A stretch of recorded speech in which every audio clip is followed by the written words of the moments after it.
ক্রিকেটারদের মন জয় করা লর্ডসের খাবার মেনুতে কি কি থাকছে।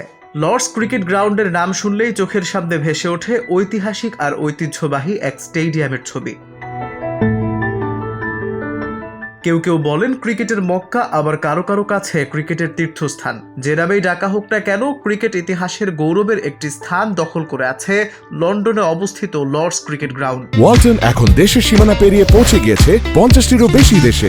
ওয়ালটন, ঘরে ঘরে বিশ্বজুড়ে।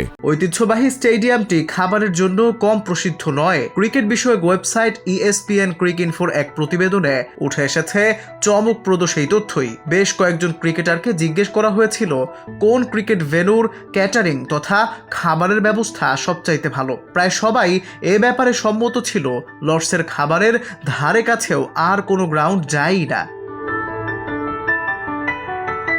লর্ডসে বিশাল চিংড়িগুলোর স্বাদ এখনও যেন মুখে লেগে আছে হিদার নাইটস এবং কাইল জেমিসনের। ইংলিশ এক নারী ক্রিকেটার তো অভিযোগের সুরেই বলেছিলেন, লর্ডসে খাবার কখনোই যথেষ্ট পরিমাণ থাকে না। ভারত বনাম স্বাগতিক ইংল্যান্ডের মধ্যকার তৃতীয় টেস্ট অনুষ্ঠিত হয়েছিল লর্ডসে।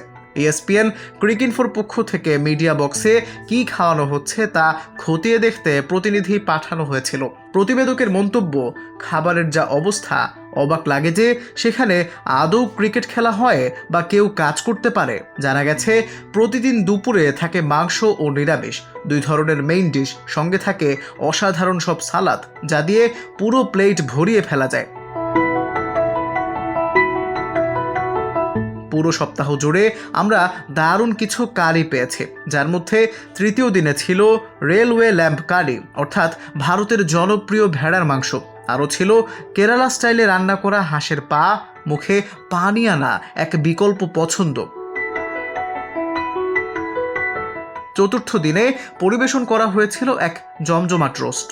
আর শুধু তাই নয়, বিকেলে চায়ের মেনুতে ছিল এক চিজ বোর্ড। সাধারণত 3 থেকে 5 ধরনের চিজ রাখা হয়, নিখুঁতভাবে বানানো ফিঙ্গার স্যান্ডউইচ আর কেক ও স্কোন, যার সঙ্গে ছিল জ্যাম আর ক্লটেড ক্রিম বা ঘন দুধের স্বর কিংবা মাখনের মতো ঘন ক্রিম, যেন অ্যানিড ব্লাইটনের বই থেকে উঠে এসেছে। লর্ডসের খাবারের খোঁজ নেওয়ার পর ক্রিকইনফোর প্রতিবেদকের মন্তব্য, এইসব শোনার পর আবার একটু শুয়ে পড়তে ইচ্ছে করছে।